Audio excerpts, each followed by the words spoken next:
We might not notice, but tremendous technology and mind-boggling science constantly surround us in the products we use every day. Behind their practical use lurk hidden histories, dramatic discoveries, and awesome experiments. They are Wicked Inventions. Coming up, the Defibrillator. What part did a dog play in developing this life-saving emergency equipment? Pasteurization. We reveal the amazing science that allows us to enjoy our milk. The Jigsaw. What has geography lessons got to do with this fun toy? We piece together this puzzle's history. We reveal the surprising science and amazing manufacture behind these wicked inventions.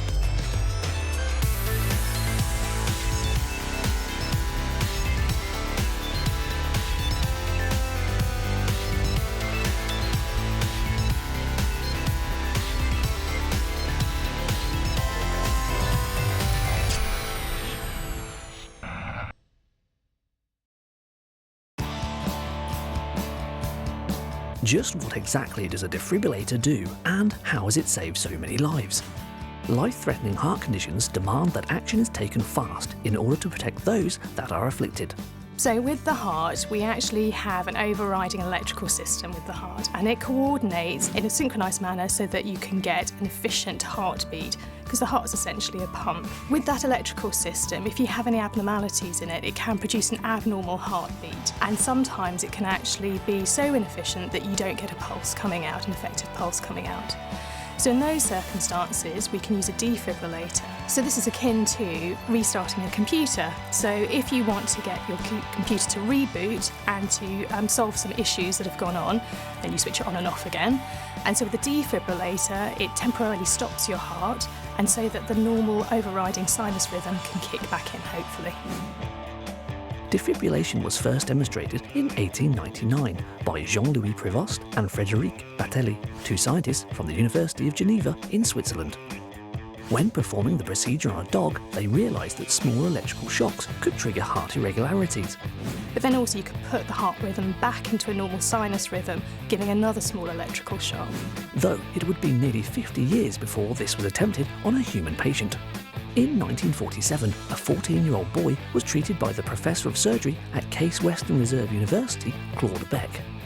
And they'd use these metal paddles on the heart directly, but obviously this required you to have an open chest surgery, and with all the risks that involves. Improvements needed to be made if the defibrillator was to become the lifesaver that it is today.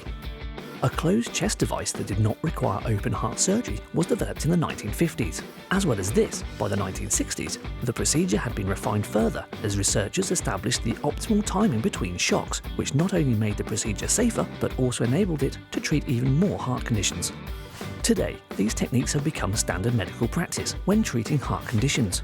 Portable defibrillators mean that they can now be carried in ambulances and stored in public places, giving patients in need a chance at survival. So, how are these potentially life-saving devices made?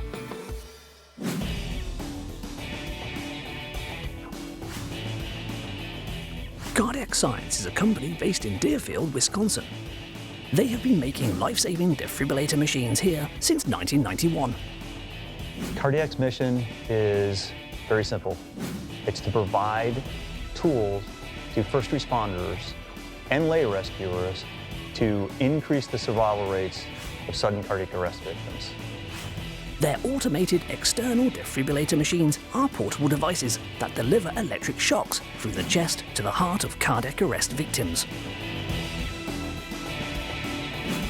The defibrillators are automated, so that even first-time users can deploy the units. Our automatic shock eliminates the need to press that button during the rescue, making it just simpler for people to render aid to somebody in sudden cardiac arrest and potentially save their life. Coming up, we'll find out just how a human heart can be restarted by an electric shock. But first,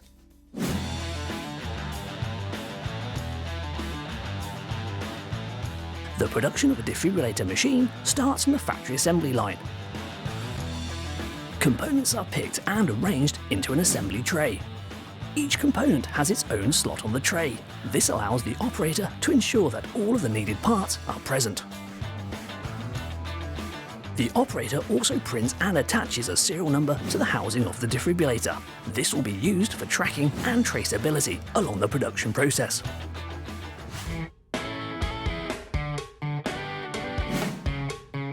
Next, the parts move on to assembly. The components are all designed to snap together in such a way that they cannot come loose after assembly. As the unit moves down the line, visual inspections are carried out. Additional components are added and the electrical connections are made using custom-designed fail-safe connectors. A center seal is installed to provide impact protection and a waterproof barrier. This allows the unit to be used in adverse weather conditions. The outer housings are applied to the center seal using a press, which provides a controlled amount of pressure to ensure the housings are fully pressed into place without any gaps. The housings are held in place with screws installed with a torque screwdriver. Finally, the lid assembly is fitted and a battery installed. A power-up check is performed by opening the lid, and a quick check is done that the LEDs and the LCD are working. After assembly comes testing. These machines are designed to aid a cardiac arrested victim, and they must be thoroughly and rigorously tested to make sure they perform perfectly when needed. First, a functional test is performed. This involves stepping through all of the unit's functions, including the defibrillation electric shock. The unit's interface, safety and monitoring circuits are also tested to ensure everything is working correctly. So, how does it work? Cardiac arrest is triggered by an electrical malfunction in the heart that causes an irregular heartbeat. With its pumping action disrupted, the heart cannot pump blood to the brain, lungs and other organs, which leads to a victim's collapse. A defibrillator sends an electric shock through the chest via electrodes or paddles. This shock can stop the irregular heartbeat and allow normal rhythm to resume. An AED also analyses the patient, diagnoses if the patient needs a shock and what sort and strength of shock to deliver. The battery creates a current which is fed through a transformer to step up the voltage from 12 volts to a higher voltage between 1 and 2000 volts. This charge is then stored in a capacitor ready for delivery. When the shock is triggered, the capacitor discharges the electrical charge through the skin into the body of the patient. Studies have shown if you have an AED arrive to the side of a patient within 3 to 5 minutes, we can see survival rates get to 50%. So 50% of the people that go into sudden cardiac arrest actually survive if you can get an AED there within 3 to 5 minutes. Once the machine's functions are tested and working correctly, it is put through a burn-in test. A burn-in test repeatedly tests the machine's charging and defibrillation shock cycles. This ensures that the machine will perform reliably in the field. All along the production process at each stage, the unit's barcode is scanned and the results are logged into a database to provide a full record of its production and testing. Next, the software is installed and configured on the machine. This is where the device will get its model number and languages. This part of the process takes about 8 minutes. Different software is used for different countries and regions, who all have their own rules regarding CPR and life-saving. Language, emergency telephone numbers and shock settings are configured depending on the unit's destination. The machine is then put through a rigorous quality control check to make sure the software and the machine are performing all of the functions correctly. Our Deerfield manufacturing facility has shipped over 550,000 AEDs worldwide. What's unique about working for cardiac science is what we do really matters and saves lives. So, there you go, the automated external defibrillator machine, an amazing, wicked invention.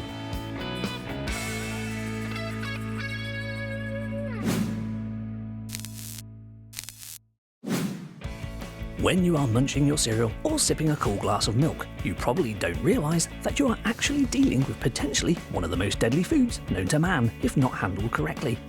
A perfect home for bacteria to thrive, the reason we can enjoy milk without fearing for our safety is because of a technique developed over 100 years ago by Frenchman Louis Pasteur and named in his honour.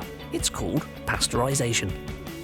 Pasteurization is the process by which we can cleanse different materials of pathogens, so bacteria, bugs that could harm us. The most obvious case of this is milk, and we pasteurise milk because actually milk's a great broth and breeding ground for bacteria, which can cause us great harm. And so actually the pasteurisation process helps to make milk much safer to drink, and so we can avoid diseases like salmonella, etc. from being present in the milk that we drink. Pasteur developed his technique for heating food and drink to kill bacteria in 1864, yet mankind had been coming up with ways to preserve food for hundreds of years, with evidence of people heat-treating wine to increase its shelf life dating back as far as 12th century China. 700 years on, and milk was also heated to make it safe for children. About 40 years before pasteurization was invented by Louis Pasteur, at least the full technique, it was well understood that if you heated milk and gave it to babies, it was better for them. People understood that heating milk killed off something or made it not spoil. The difference was that Pasteur actually understood the threat from bacteria and the microbiology that was happening to foodstuffs when they were heat-treated. What also marked out pasteurization from other preservation techniques from the time was its ability to be gentler with the food or liquid. For example, canning required a long hot cooking process that impaired flavour and wasn't suited to milk as it would cause it to curdle. Milk is basically an emulsion of butterfat, proteins and water. When you boil milk, the emulsion breaks.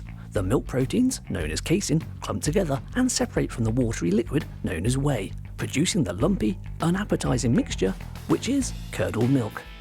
While milk is synonymous with pasteurization, Pasteur was actually trying to find a way of preserving a rather more adult beverage, alcohol.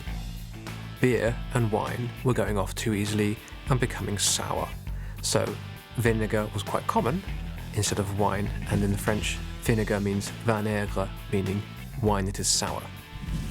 He started to work out that if you heated wine and beer very shortly, so for a small period of time to about 50 to 60 degrees Celsius, you killed off something and it wouldn't spoil, but it only needed to be for a few minutes and you would stop the wine spoiling, but you would not alter the flavour. That was his basic invention, was working out that flash heating, or heating it quickly enough and cooling it quickly enough, would preserve the flavour of the food while stopping the food from spoiling. It would be 20 years later that pasteurization would be used to preserve milk. The deadly disease tuberculosis was one of many bacterial strains that was commonly carried in untreated milk, with an average of over 2,500 people killed annually by the disease from 1912 to 1937 in England and Wales after drinking milk. Pasteurization works by neutralizing the bacteria. In a single-cell bacterium, everything it needs to survive is all housed within its cell envelope in a substance called cytoplasm, which is a mixture of water, ribosomes, chromosomes, nutrients, and enzymes. The enzymes are especially important as they cause chemical reactions which regulate the bacterium's metabolism. When heat is applied, the enzymes change shape that renders them useless. The cell ceases to function, and so the bacterium cannot spread. So why do we still need to keep milk in a fridge after pasteurization? The reason is that there can still be other heat-resistant bacteria in the liquid, which causes the milk to spoil, but these can be kept under control for a time by cooling. Because not all bacteria is bad for you, with some adding desired flavouring or possessing qualities such as keeping our digestive system healthy, pasteurization is always a fine balance between sterilising a material but not impairing its characteristics. Normal pasteurization, which is high temperature short time pasteurization, is heating the material to about 70 degrees Celsius for about 15 seconds. Ultra high temperature you will see in the supermarkets as UHT, which is where you flash heat something to 140 degrees for about 4 seconds. Originally, pasteurization was conducted with large vats, heating batches of milk at a time. Today's large industrial-sized dairies operate a far more efficient method, called a continuous flow system, where milk is continuously pumped through lines, including a heat exchanger. The heat exchanger consists of steel plates where incoming milk is heated by outgoing hot pasteurized milk, which is in turn cooled by the incoming milk. This clever interaction greatly increases the heating and cooling efficiency of the system. You flow liquid through a system whereby most of the time it's kept cool, and then for a period of length it's kept hot to the desired temperature, and that area is kept hot, and then thereafter it's shortly cooled.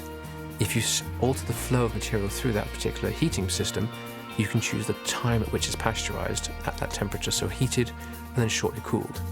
And what it relies upon is the efficient transfer of heat into the material quickly enough to kill off the microbes, and then cooling it quickly enough to not alter the flavour. So, the next time you pick up some milk, just remember the scientific brilliance that has gone into producing the perfect pint. Pasteurization, truly a wicked invention.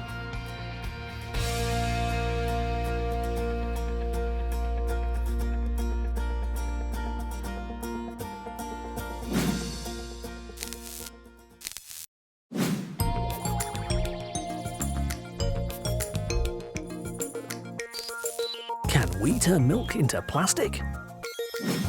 We're going to need half a pint of milk, white vinegar, a sieve, a bowl, a spoon, paper towels, and a cookie cutter. We warm the milk and measure out 4 teaspoons of the vinegar and pour it into the heated milk. As we mix the 2 ingredients together, lumps start to form. We strain the liquid, dry the milky lumps, and flatten the mixture. We take a cookie cutter and cut star shapes out of our creamy dough and leave them to dry for a few days. The milk shapes have dried into hard plastic stars.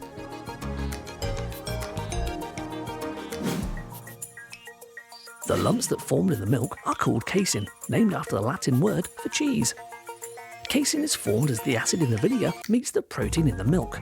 The protein cannot mix with the vinegar because the acid in the vinegar causes the protein molecules in the milk to come together to form visible solids.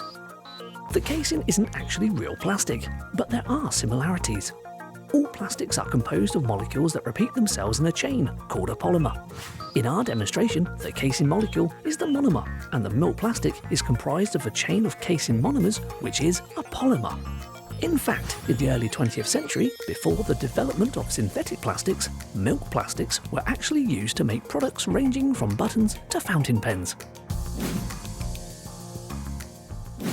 Can we turn milk into plastic? Yes, we can. Well, kind of. Wicked challenge smashed.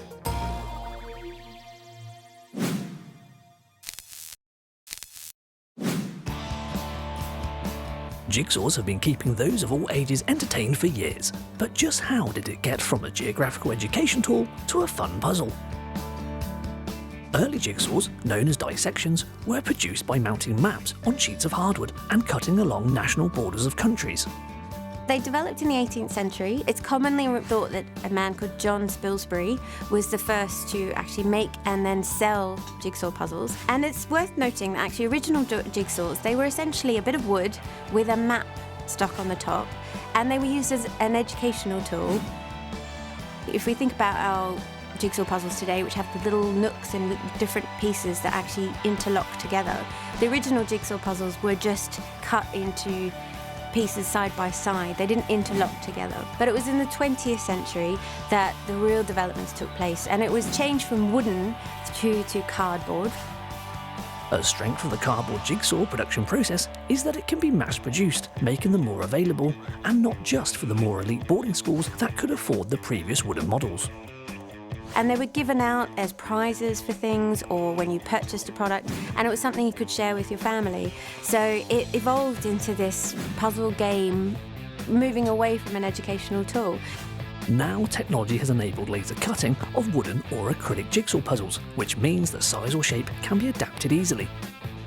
So that now you get all these variations with 3D and larger puzzles that have become part of everyday life.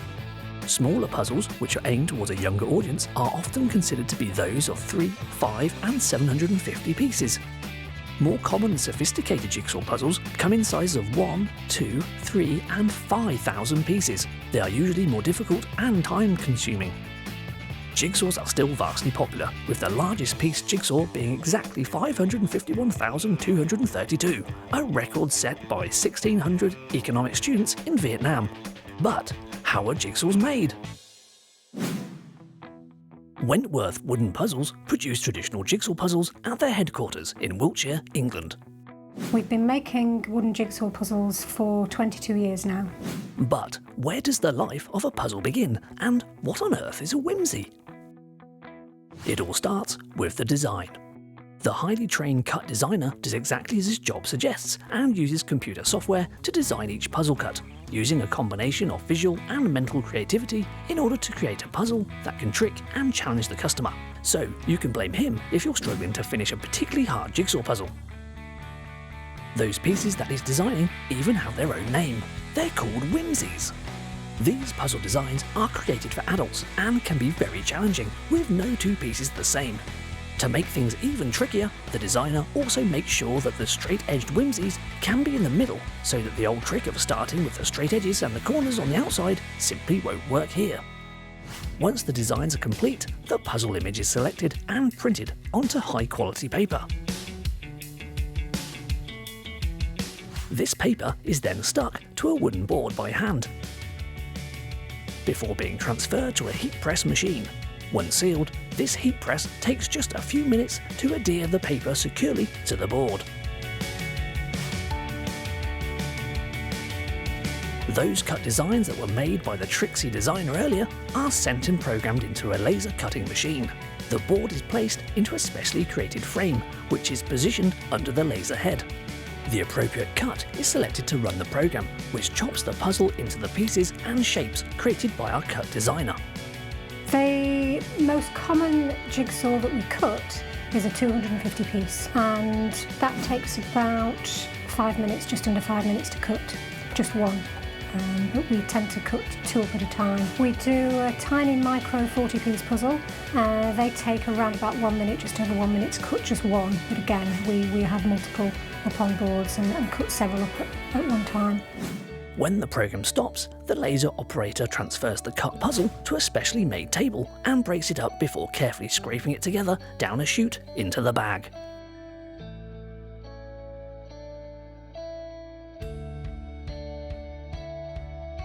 He picks up the bag and puts it into the box.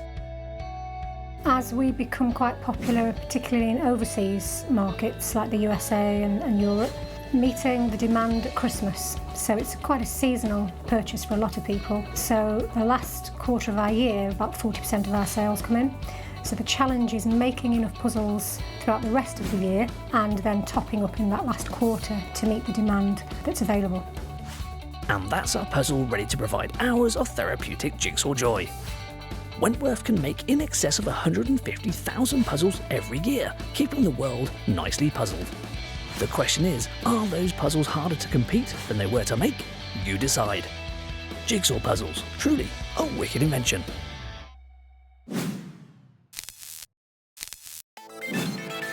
So, there you have it, a dash through the hidden history, super science, and amazing manufacture of products that you use every day, but have never realised their amazing backgrounds. The Defibrillator, Pasteurization, and Jigsaw puzzles, all wicked inventions.